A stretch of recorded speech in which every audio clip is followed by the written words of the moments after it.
lii la ñu nemmeeku Sénégal mu nekk loo xam ne lu am solo la ñun ñëpp ñu ngi sol drapeau national ñu ngi sol drapeau pour daal montrer daal seen contentement tey jii waaye itam montrer seen satisfaction ci li nga xam ne moo jot xew fii ci tey jii ci l'affaire dite Adji Sarr mu nekk loo xam ne daal lu ñu rafetlu ndax Sénégal xamul lu dul lii xamul lu dul jàmm. Il y a quelques jours fii nga xam ne moom la ñu jaar mu nekk àll bi nga xam ne moo jëm rond-point RTS nañu woon nii ndax gisoon nañ ñi nga xam ne ñoo di takk der yi ñoo fi nekkoon ak askan wi di jàmmaarloo di dóorante ay xeer ak ay grenade lacrymogène loolu nag waral ñu bëri ci Sénégal yi daal ci ñàkk seen bakkan lu ci mel nag waral na ki nga xam ne moo di Karim Xurum Xax bi ñu jógee fii nga xam ne moo di palais de justice ñu dikk rek ba ci place de l'Obélisque ñoom ñu daal di toog nee nañ dañuy saluer la mémoire des Sénégalais qui ont perdu leur vie ci manifestation yi nga xam ni moo fi amoon ñoom loolu rek lañ doon manifester moo taxoon ñu toog juguñu aussi di xamal ñi nga xam ni ñoo di xamal ñi nga xam ne ñooy waajur ñi nga xam ne daal dañoo mujjee ñàkk seen bakkan dañoo mujjee ñàkk seen bakkan ñu xamal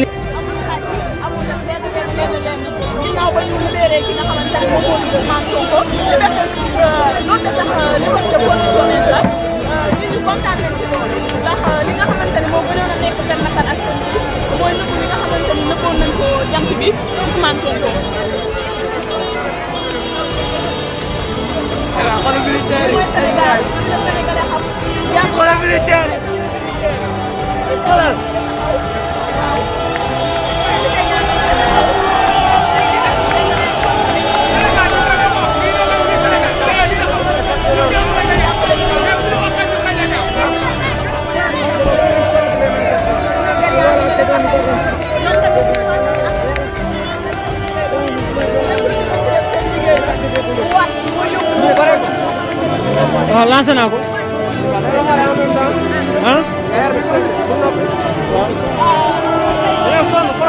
waaw ba tey gis nga leen gis nga takk der yi gis nga manifestants yi ñu ngi leen di tàccu ñu ngi leen di jaajëfal ndax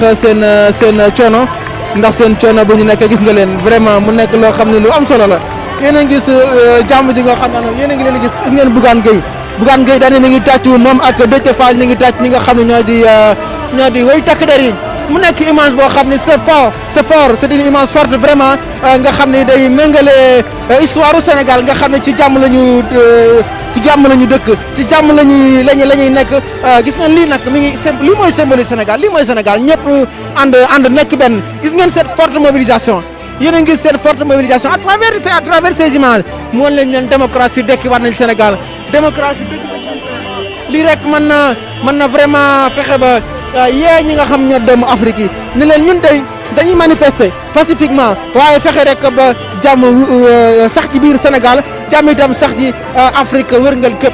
nga gis boo gisee image yi nga xam ne doomu Sénégal yëpp réunir nañ doomu Sénégal yëpp Sénégal dañoo nekk ñoo xam ne daal bu ñu gisee injustice dañu koy xeex ndax nangu lu ñuy injustice ndax boo xoolee suñu mag ñu baax ñi ku ci mel ni Cheikh Ahmadou Bamba ku ci mel ni El Hadj Malick ku ci mel ni Bamba Niass ku leen xool rek day mel ni jàmm moo leen ñor ci jàmm jooju mu doon dox ak injustice boobu ñu doon xeex tey moo waral lii tey yéen a ngi gis image yi nga xam ne ce sont des images fortes ñu xool rek naka la ñuy def pour am réaction ñi nga xam ni ñoo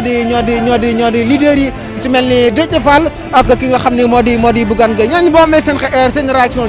di leen fësal seen mbégte ci li nga xam ni moo am Sénégal di leen fësal aussi seen mbégte ci jàmm ji nga xam ni dellusiwaat na. Qui ont été arrêtés lors des manifestations parce que ces jeunes Sénégalais, ces jeunes qui ont entre 17 ans, 18 ans jusqu'à 22 ans, c'est des Sénégalais qui se battent pour la démocratie, qui se battent pour la concrétisation des acquis. Alors, c'est également le moment d'avoir une pensée à nos martyrs, ces 12 personnes ou une bonne dizaine qui ont été tués, qui sont tombés sous les balles parce que tout simplement dañ doon défendre démocratie Sénégal. li am solo mooy ñii peuple bi li ñu wax li am solo mooy peuple bi taxaw bi mu taxaw te tey lépp luñ doon bañ démb ñoom tey nangu nañu ko waaye nangu boobu ñun doyuñu dañu bëgg ñu demaat ba ci kanam ngir ces otages politiques ñu libérer leen mais jeunesse bi message bi ñu sànni moom président mu comprendre.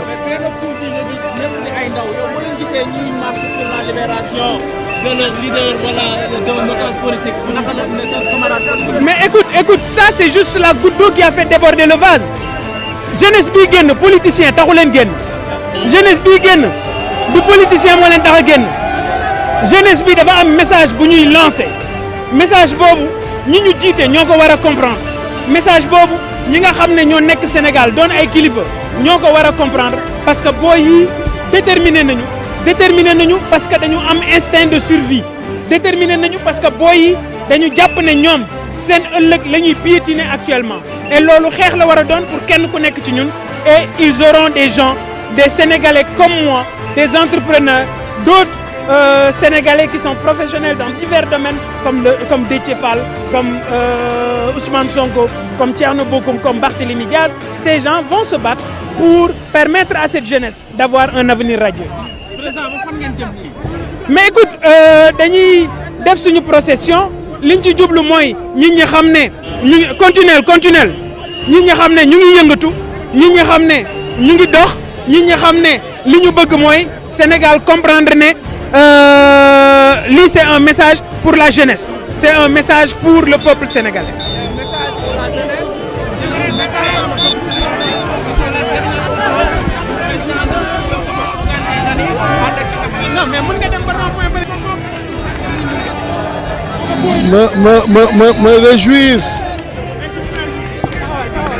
Me réjouir fortement de cette mobilisation de nos compatriotes, cette mobilisation contre l'injustice, cette mobilisation pour la libération de Ousmane Sonko qui avait été arbitrairement arrêté, voire séquestré. On ne peut pas continuer à vouloir réduire l'opposition à sa plus simple expression, ça n'a pas de sens. Le président Macky Sall doit comprendre que dans une démocratie qui respire, on a besoin d'une opposition forte. Et rien ne vaut la paix et la stabilité du pays. Il n'a qu'à libérer tous les co-détenus de Ousmane Sonko. Il n'a qu'à trouver des emplois pour ces jeunes. Il n'a qu'à faire en sorte que l'immigration clandestine soit oubliée. Il n'a qu'à faire en sorte que des solutions soient apportées au niveau de la santé et de l'agriculture, mais arrêter la démarche politicienne. Cette démarche n'a aucun sens. Remercier et féliciter tous les chefs religieux de notre pays, quel que soit le tariqa, quelle que soit la confession, qui se sont mobilisés pour l'apaisement, pour la décrispation. Remercier et féliciter également tous ces dignitaires, chefs de parti, de l'opposition. Remercier les gens de la société civile qui, dès le premier jour, se sont mobilisés pour la libération de Ousmane Sonko. Et finir par rendre un vibrant hommage tout en présentant nos condoléances à nos jeunes compatriotes qui sont tombés sur le champ de bataille pour la justice et souhaiter un prompt rétablissement à nos blessés. En tout cas, xam leen ni Sénégal yéen a ko moom Sénégal Macky Sall moomu ko et par conséquent na leen di déglu bu leen dégloo rek dina am jàmm ci li nga xam ni moo ko war di leen gërëm di leen sant wasalaam je vous remercie.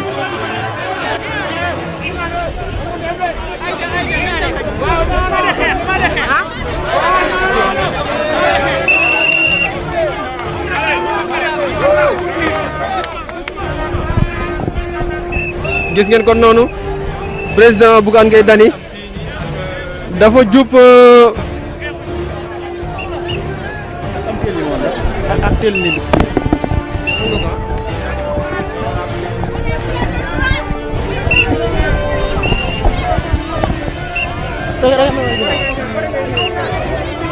voilà yéen a ngi koy gis le président Bougane Gueye Dany dafa gis ni daal gars yi ñu ngi commencé déborder mu daal di ne gars yi nañ tourné ndax lépp loo xam ni daal du yoon bëgg na cee dox ndax mu nekk manifestation boo xam ni interdit dafa am lu ñu interdit mu di rassemblement moom nag lu ñu mel daal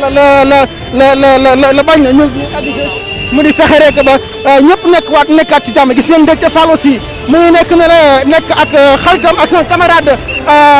Bougane Gueye Dany mu nekk loo xam ne lu am solo la mu nekk loo xam ne aussi day montrer démocratie bu Sénégal day montrer aussi ni ñoom daal ñu ngi déterminé xëy rek di nekk ci li nga xam ne mooy jëmal Sénégal la kanam mu nekk des images fortes des images yoo xam ne aussi dafay wane détermination des Sénégalais détermination de la jeunesse sénégalaise mu nekk loo xam ne lu am solo la image yi nii dafay dikkaat ëllëg incha allah day wane aussi. ñuy ragal askan Sénégal amaguñu ñuy ragal. nous sommes des Sénégalais. Ousmane Sonko était responsable. Ousmane Sonko est un homme doux, un homme honnête. ñun dañoo sonn boo gisee xale ni ñuy saccagé affaire yi di dugg di jël ay ceeb ay doole nga xam ne Sénégal sonn na. dañoo sonn. oui merci. Sénégal musu fi am justice musul am Sénégal. Sénégal fi ko Macky Sall indi nii waru ko fa woon indi Macky Sall moo waroon am yërmande ci population sénégalaise parce que moom moo waroon gën a sant yàlla ci jaam ji fi mu jógee ak fi mu yegsi mu ngi juddoo ci dëkk yi gën a reculé ci Sénégal muy Fatick mu waroon jàppale jaam ji Macky Sall xale yi dañoo jël gaal gi di dee waxu si ñu jiiñ Ousmane Sonko dossier viol waxu si Sénégal di tàkk waxu si Macky Sall respecté wu ñu respecté wul population bi chaque jour toll ni nag dafa jeex wala chaque jour ñu dañuy wàcc ci biir terrain bi ndax yow moomoon Sénégal sa baay moomul Sénégal say maam moomul voilà Sénégal voilà yéen a ngi koy gis ba tey Sénégalais kenn ku ne am indignation kenn ku ne di wax ñu ngi sàkku rek ci le président de la République ñu bàyyi ñi nga xam ne ñoom la ñuy jàpp ñu bokk ci Pastef waaye itam nekk ay otage ñoom ñoo ni ay otage politique lañ ñoom ñi nga xam ne aussi ñoo yëngu ci wàllum activisme ñu mën a bàyyi seen camarades yi nga xam ne ñoo nekk fi nga xam ne moo di prison yi ñoom daal la ñu ñaan rek mooy ñu bàyyi leen waaye itam démocratie kon na di wéy ñi nga xam ni daal ñoo di opposition bi tey mën nañoo wax ni tey mobilisation bi nga xam ne nemmeeku nañ ko fii ci place de l'Obélisque mu nekk loo xam ne lu am solo la nekk loo xam ni lu doy waar la nekk loo xam ni gëj naa am ci réewum Sénégal. neel Macky Sall na bàyyi ñu mu téye ñoom Clédor Sène Guy Marius Sagna ñoom Assane Diouf na leen bàyyi ñun tuufa bi na jeex Macky Sall dafa war a jeex dégg nga na bàyyi lu muy def na bàyyi lu muy def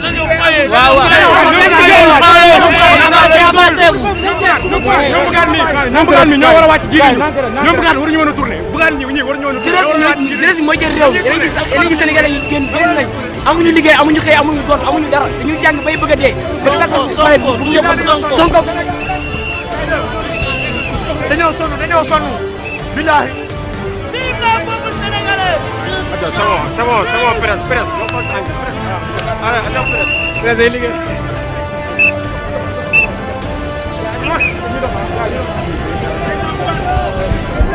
voilà yéen a ngi koy gis Bougane Gueye Dany ak Déthié Fall honorable député Déthié Fall moom aussi mu ngi ci xeex bi nga xam ni li ñuy xeex rek moo di injustice tey nag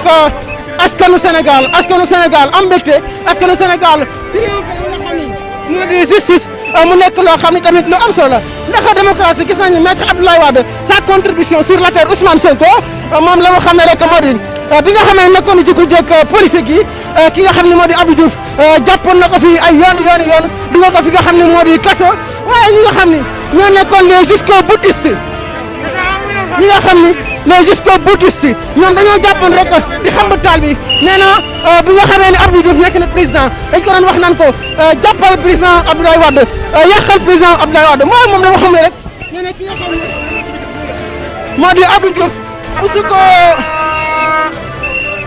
ki nga xam ne moo di Abdou Diouf musu ko détruire kon moom itam bi ma xamee nekk na président buñ koy xamal ni ko da ngaa war a détruire li nga xam ne moo di Abdou Diouf dafay déedéet ndax conscience am may ko muy def loo xam ne Sénégal dinañ ko ci bañ moom itam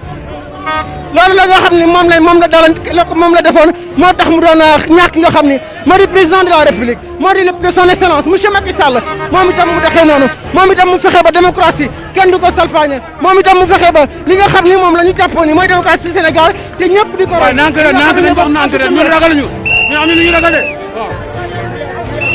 mu nekk discours boo xam ni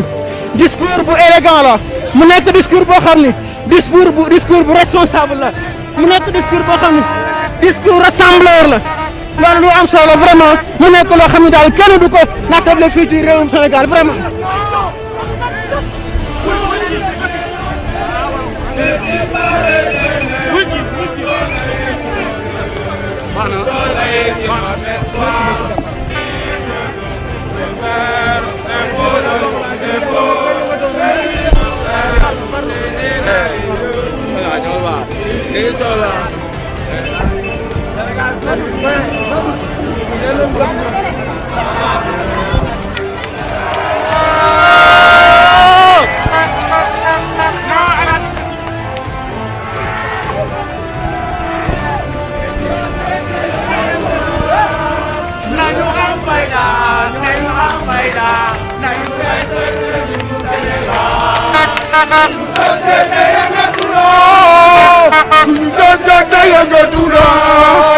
dañu am fayda dañu am fayda dañu respecté sunu Sénégal sunu société yëngatu na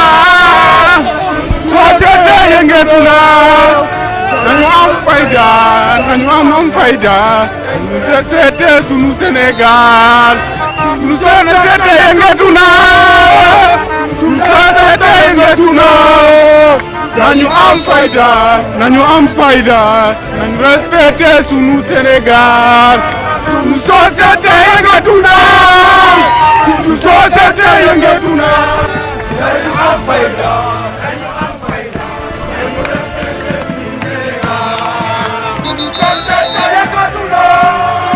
sunu société yëngatu na nañu am fayda nañu am fayda respecté sunu Sénégal société yëngatu na sunu société yëngatu na dañu am fayda dañu am fayda respecté sunu Sénégal société yëngatu na sunu société yëngatu na dañu am fayda dañu am fayda dañu respecté sunu Sénégal. Libéré! Liberté! Liberté!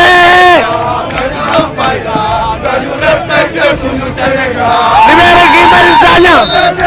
Libéré Guy Marius Sagna! Libéré Abdou Karim!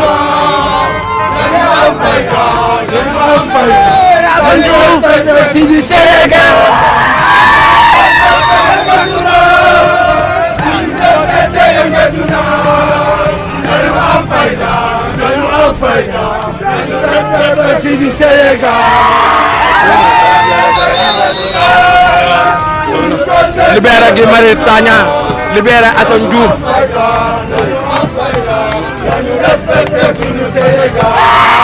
Libéré Clédor Sène. Libéré politique. Dañu am fayda, dañu respecté sunu Sénégal.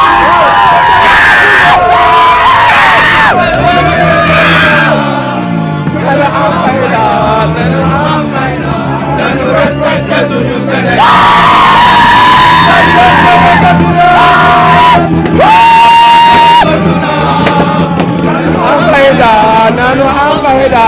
nanu respecté sunu Sénégal sunu société yëngatu na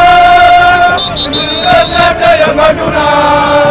nanu am fayda nanu am fayda nanu respecté sunu Sénégal sunu société yëngatu na sunu société yëngatu na nanu am fayda nanu am fayda nanu respecté sunu Sénégal. Sunu société yëngatu na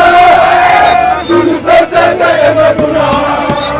nañu am fayda nañu am fayda nañu respecté sunu Sénégal sunu société yëngatu na sunu société yëngatu na nañu am fayda nañu am fayda nañu respecté sunu Sénégal sunu société yëngatu na sunu société yëngatu na nañu am fayda nañu am fayda nañu respecté sunu Sénégal sunu société yëngatu na sunu société yëngatu na nañu am fayda nañu am fayda nañu respecté sunu Sénégal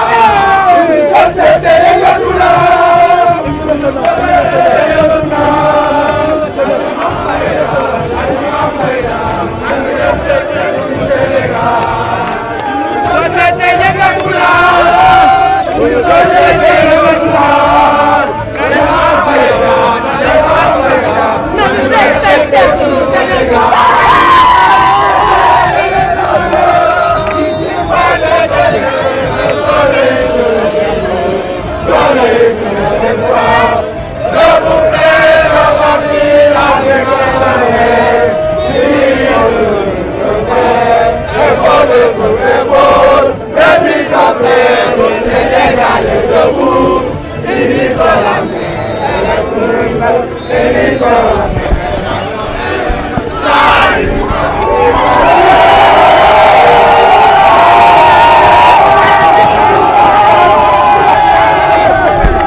Ganaay wax Sénégal moom ñëpp yeewu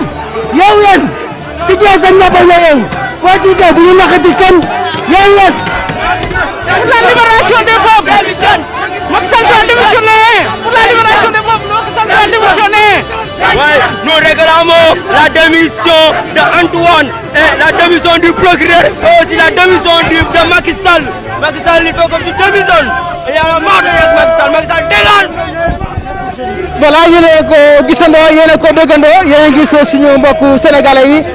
ñi nga xam ne ñooy manifester tey moom li fi am doy na waar kenn mënu koo wane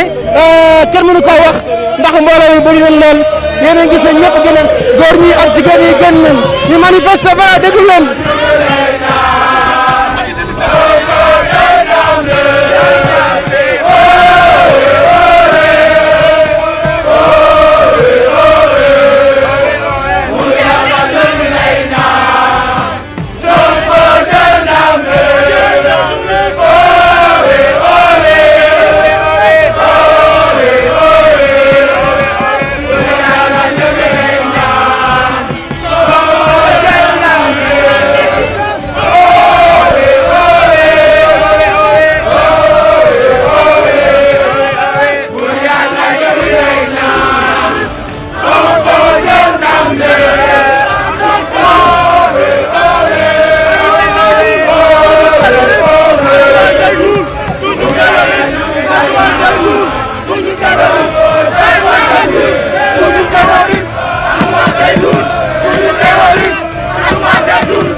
nga am tey tamit. waaw xanaa première rangu lañu nekk nii mooy première victoire déjà mais ba tey duñu bàyyi dañuy continuer parce que lii première victoire dong la voilà Sonko kenn du ko tëj parce que deful dara seen complot ñëpp xam nañ ko tey kontante laa am tey si jeunesse su Sénégal ñëpp a taxaw tey njëriñ di Ousmane Sonko ndax tey gis nañu njëriñ ci Ousmane Sonko macha allah te xeex bi jeexagul waaw. asalaamaaleykum le peuple sénégalais luñ leen di ñaan mooy ñu toog ba am suñu monnaie bopp am moom suñu bopp suñuy ressources yi nekk fii yi ñuy jël di ko yóbbu à l'Occident suñu doom yi di fay ci géej gi dem di ko jëli ñu di leen di réprimander pour ñu dellu si ñu jàppale ñu am système boo xam ne bii voilà dina si jóg merci. tey dafa am Sénégal ay jeunes yu dee deret moo tuuru ay nit lañu duñu ay xar kon xeex bi day continuer Macky Sall dafa war a démissionner loolu tey mooy sunu xeex dafa am ñu dee kon tey justice dafa war a am tey Macky Sall tey dañ ko war a juger parce que dafa am ay jeunes yu dee jeunes yi nag duñu ay xar ay nitu neen nañu jërëjëf.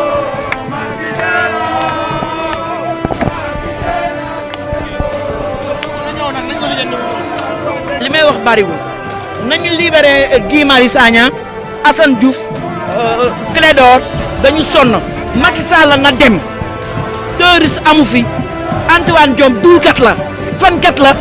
dañ ko jënd jaamu jënd la sonn nañ ci ñoom dañoo doyal ñun dund suñu année 60 passé na ay xale yu ndaw fi ne ay xale yu ndaw yi defanteeg ñoom Macky Sall yi naka dégagé on est marre de Macky Sall sonn nañ ci Macky Sall doy na libéré ñëpp sonn nañ. sama yaay lu mu wax rek loolu laa wax dañoo sonn président xale la ñu bëgg te Sonko xale la Macky Sall mag la na dem mu bàyyi Sonko mu liggéey ndax ñun Sonko la ñu bëgg na dem.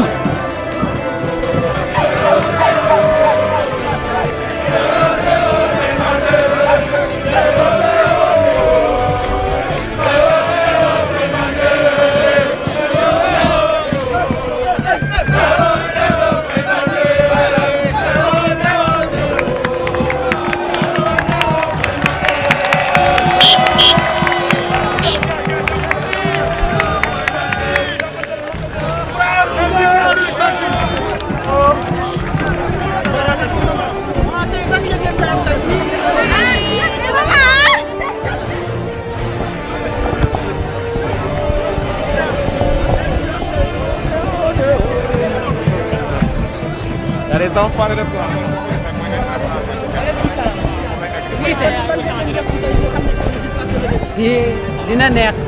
asalaamaaleykum waa Sénégal man duma olof mais dama ñëw pour jàppale Sonko parce que Macky Sall nu muy def c'est pas normal c'est pas évident muy jàppale nit ñi rek di ko dugal kaso di nëb n'importe qui moom dafa war a bàyyi benn tànk yi man guinéen de je suis guinéen 100% guinéen mais moom dafa bàyyi benn tànk Guinée Conakry bàyyi benn tànk Dakar dafa war a bàyyi genre yooyu moom Alpha Condé dafa jël kii bi mu dugal si noppe bi dafa war a arrêté doolu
ko rek jàpp leen.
kii mu ngi seddal fii waay.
waaw non dañuy lii tey ñëpp a ci kontaan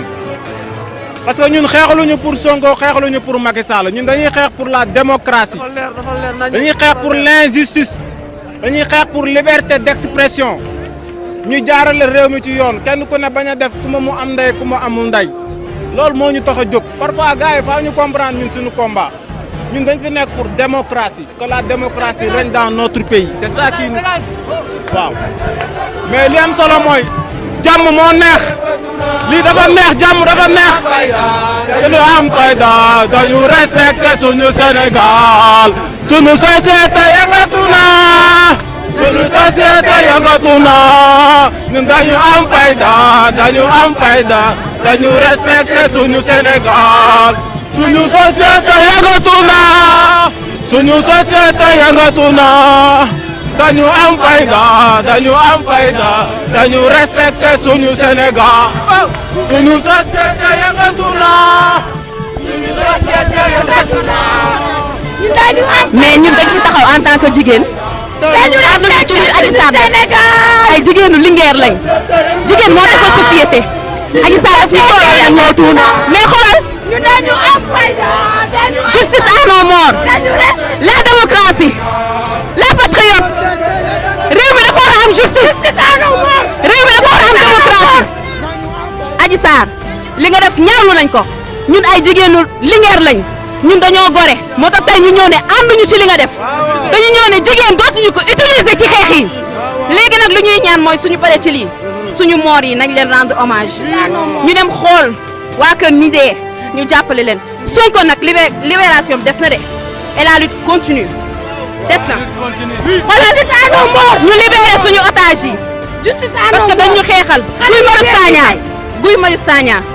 génnagul de Assane Diouf Keldo Sène ak plus de 100 patriotes yoo xam ne waa Pastef lañ te génn guñu kon la lutte c'est pas encore fini justice à nos morts xale yi dee tey pour seen réew duñu arrêté combat bi day dem démocratie day am ci dëkk bi démocratie day am ci dëkk bi sont des patriotes des citoyens ça va pas terminer Macky Sall lu bañ ñu ko ci ñun jeunesse bi ndax ñun ñooy yor réew yoon donc on est prêt voilà. non réaction bi ma am mooy dama bëgg ci peuple sénégalais parce que gis naa ne que jeunesse bi ils sont motivés te gëm nañ seen dëkk parce que ñun lu ñu bëgg mooy suñu dëkk avancé jëm ci kanam mel ni Dubaï wala mel ni Qatar mais mënuñu bàyyi ay njiit yoo xam ne dañ lay toog fii di lekk suñu xaalisu dëkk di sonal booy ñoom ñuy nekk ay milliardaires di pàccoo xaalis loolu mënuñ ko nangu xaalis bi day ñëw ci jeunes yi liggéey dëkk bi avancé Sénégal jëm ca kanam.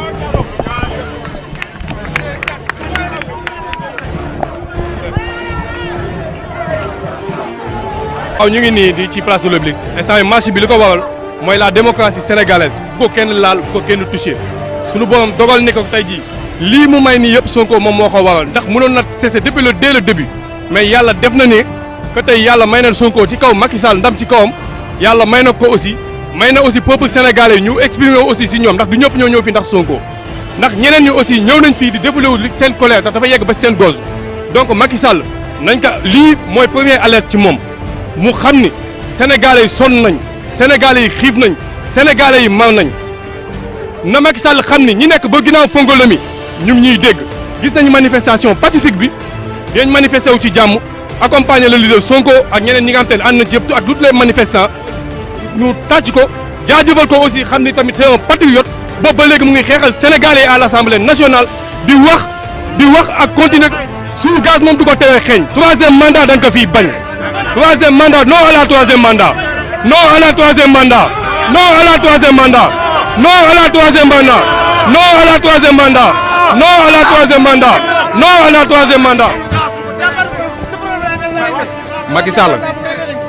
déglu sa askan lii nekkatul mbiru Sonko toute la jeunesse consciente vous regarde vos faits et gestes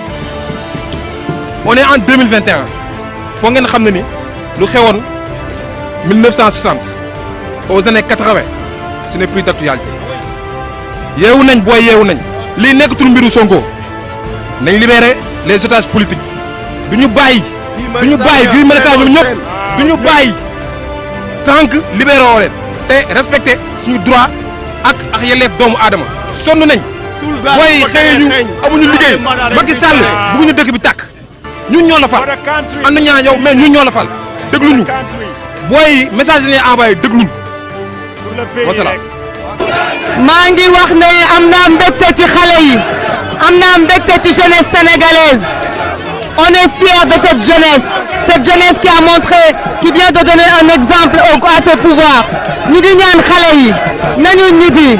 ñu ngi ñaan xale yi nañu dal bu ñu répondre à la provocation ñu ngi alerter les autorités la police est en train de provoquer les jeunes la police est en train de charger alors que xale yi defuñu dara police mu ngi door ay lacrymogène alors que xale yi defuñu dara ñu ngi avertir autorités yi au calme vous entendez c'est des cris de joie ce n'est pas de la violence kon ñu ngi appeler tout le monde à la retenue ñu ngi souhaiter à toutes les femmes du Sénégal une bonne fête de la femme et on dit vive la justice et vive le peuple. Ben c'est la jeunesse qui est dehors une jeunesse intelligente, une jeunesse saine, une jeunesse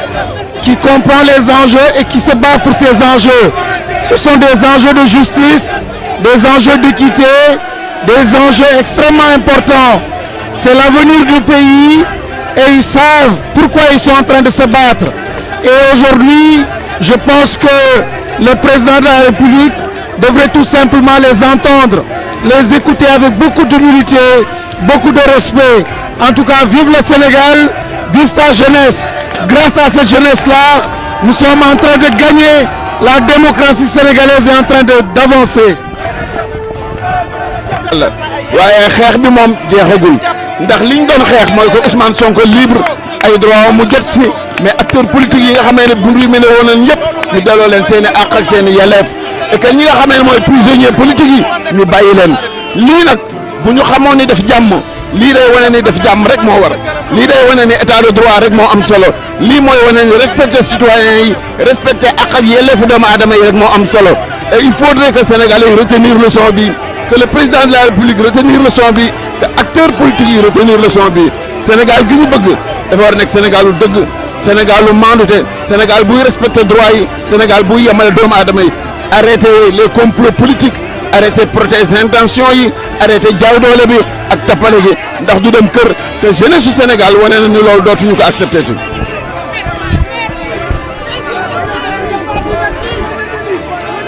Merci, comme vous le voyez. Le peuple est là, le peuple sénégalais est sorti massivement. La jeunesse sénégalaise est sortie. C'est un grand message pour le président Macky Sall et tous ceux qui sont avec lui.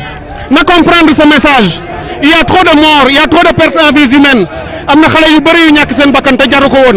Ils ont créé un complot. C'est tout ce qu'on lui demande. Et qu'il entende le message de ce peuple-là. Parce que ils ont une soif de démocratie, de bonne gouvernance. Beaucoup de dictature, beaucoup de l'union, beaucoup de bon. C'est une jeunesse qui est engagée. Il faut les écouter, il faut les entendre. Nous avons tous les jeunes qui sont là. Nous nous disperser où. Ça doit être une manifestation de paix. Nous nous disperser où. Les mots d'ordre. On va vous donner les mots d'ordre. Nous allons entonner l'hymne national et vous rentrez à la maison. Merci, on va vous dire ce qu'il faut faire pour la suite. waaw yéen a ngi gis ni benn lañu taal fii benn oto lañu taal fii ci manifestation yi yéen a ngi koy gis mel ni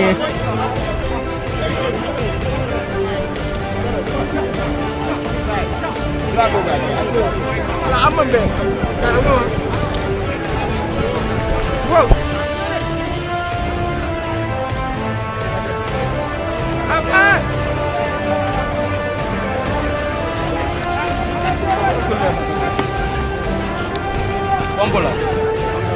lii rek mooy saxaaru sabar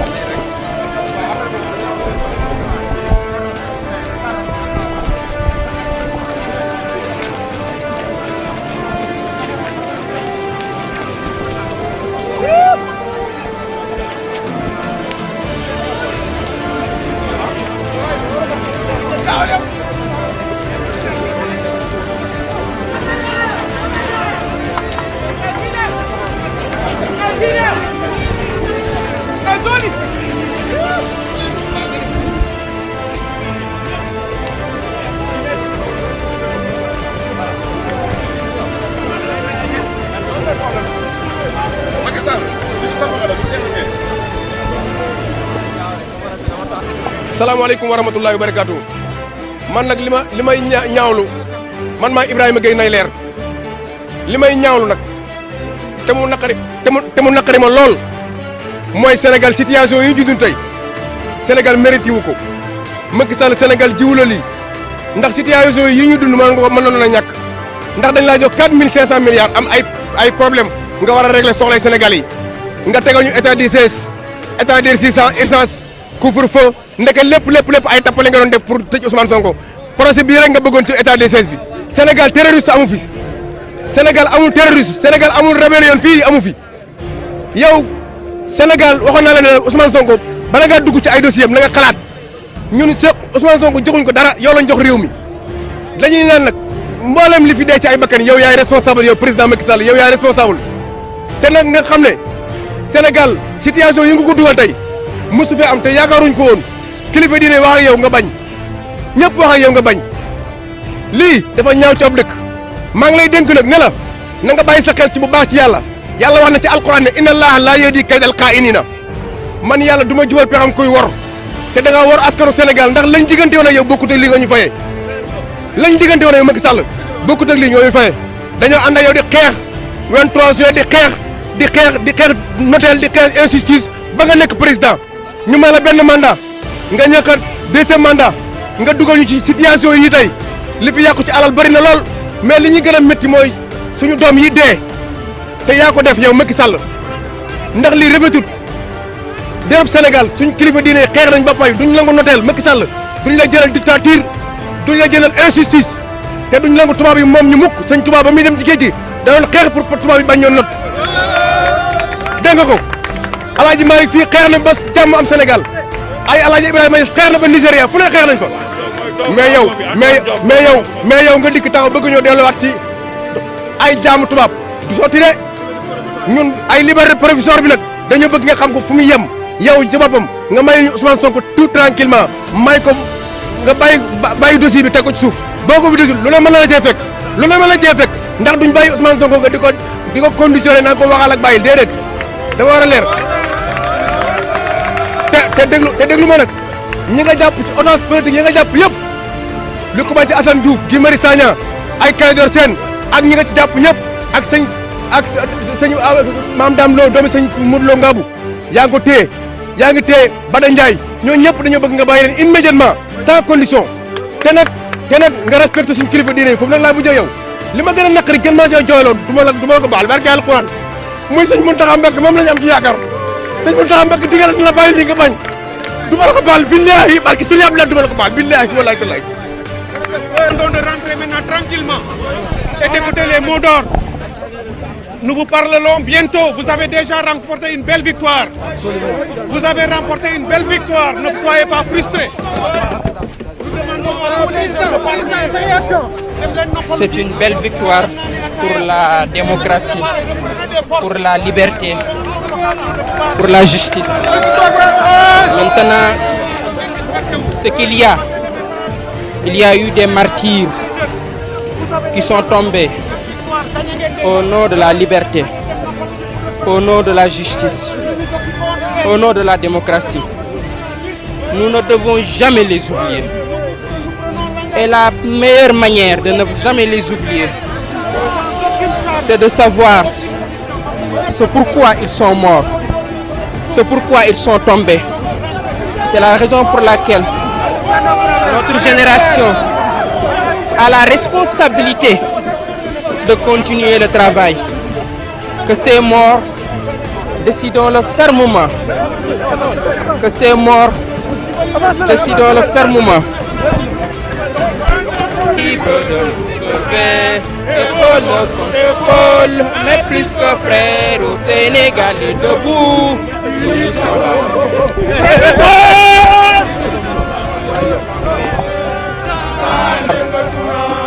Au nom de l'idéal de justice, au nom de l'idéal de liberté, au nom de l'idéal de démocratie. Et c'est à notre génération de continuer le travail, de continuer le travail pour ne jamais oublier ce pourquoi des jeunes sont morts pour ce combat.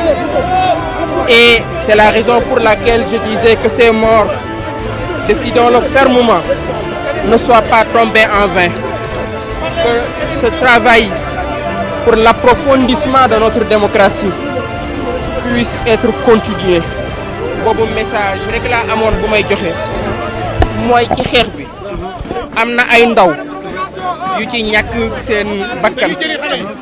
ay ndaw yu ci dee. Ndaw yooyu li tax mu ñu dee bu ñu ko mus a fàtte loolu rek laay ñaan. Kon ñun dañu war a continuer xeexu démocratie, xeexu justice, xeexu liberté ba Sénégal mën a dund ci justice ak démocratie. Noonu rek ci la ñu mën a fàttalikoo xale yi nga xamante ni ñàkk nañ ci seen bakkan man loolu moom ma ëppal solo ci bis bi jërëjëf.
muy mel ni il y a un blessé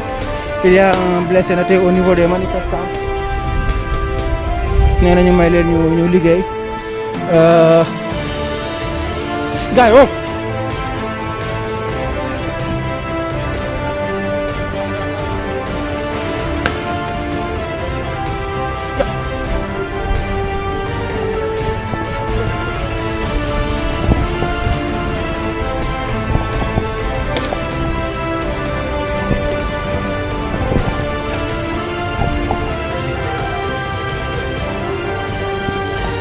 muy mel ni il y a un blessé mu ngi tëdd ci suuf ñi nga xam ñoo di waa Croix-Rouge ñoo nekk di ko secourir ñoom tamit ñuy def liggéey bu am solo ndax képp koo xam ni daal da nga blessé ñoom ñoo lay njëkk a secourir voilà le temps que ñu lay évacuer à l'hôpital.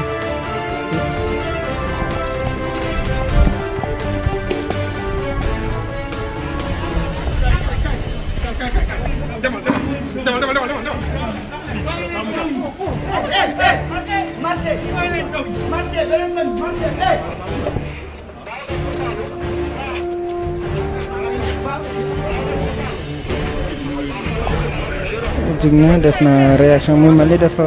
kaw gars yi ñu ngi koy yëgu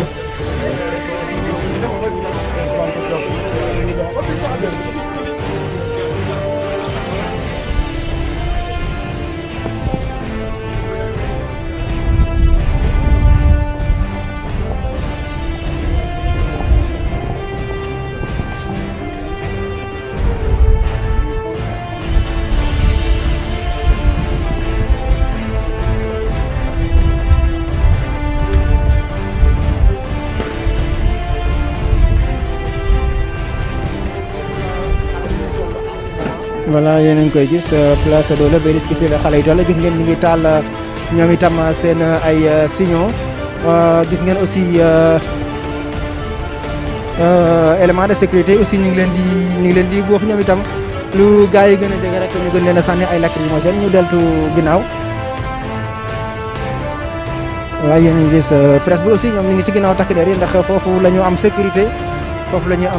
ñoom au moins dinañ xool fi ñuy door affaire yi. yéen a ngi gis aussi am na sànq benn manifestant bu ci blessé ba ñi nga xam ne di waa Croix-Rouge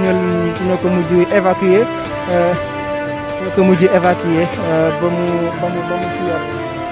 ba mu revenir sur sa conscience. yéen a ngi gis aussi oto bi nga xam ne dañu ko lakk manifestant yi ñoo ko lakk mu nekk loo xam ne day waar la au début c'était pacifique c'était une marche vraiment pacifique jusqu'à ce que ça déborde jusqu'à ce que voilà que les manifestants montent en colère mu waral daal ñu commencé di sànni ay xeer fii ci àll bi nga xam ni moo jugee Colobane jëm fi nga xam ne mooy rond-point RTS jugee biir Madina dugg itam rond-point RTS ñoom itam ñu ngi manifester yéen a ngi gis jeunes yi ñoom dañ si mel daal dañu leen a xabtal ñu ngi wéy di avancer ñoom itam waaye lu ñu avancer rek manifestants yi lu ñu avancer rek force de l'ordre yi daal leen di repousser yéen a ngi gis ñu ngi def ay jeux de pierre lu ñuy def ay jeux de pierre aussi mais way takk der yi daal di leen di repousser waat yéen a ngi gis allée bu ne takk der yi teg nañ fa ay éléments de sécurité ngir ñu repousser ñi nga xam ne rek ñooy manifester.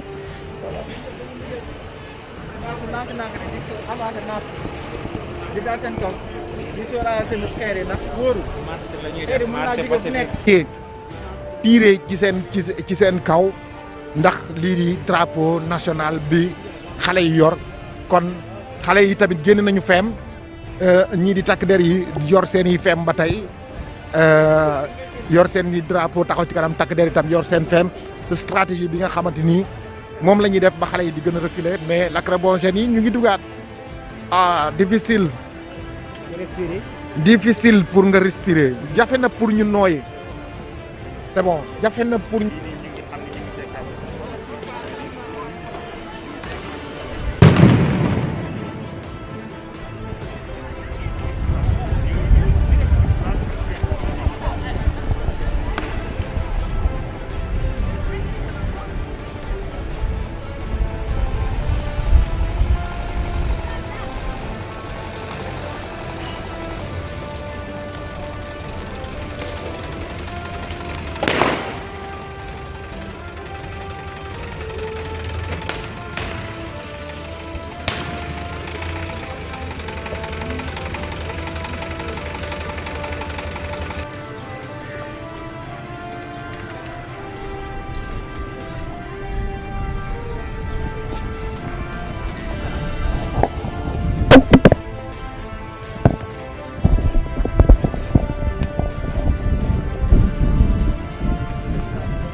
voilà yéen a ngi koy gis muy mel ni marche pacifique bi moom dafa mujj terminé wu ak ay violence rek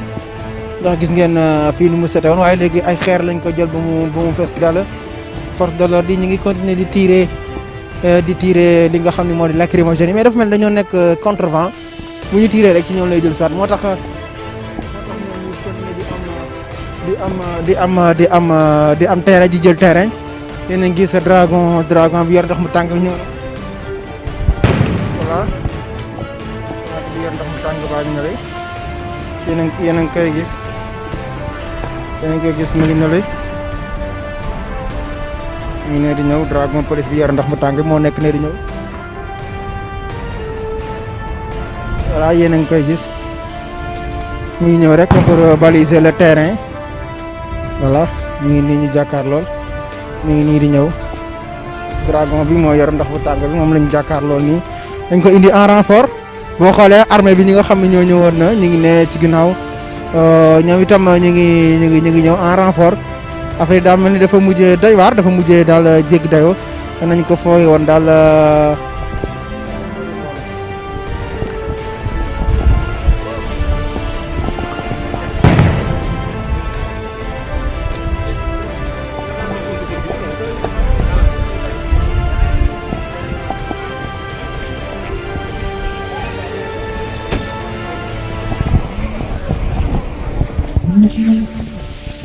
Thank you.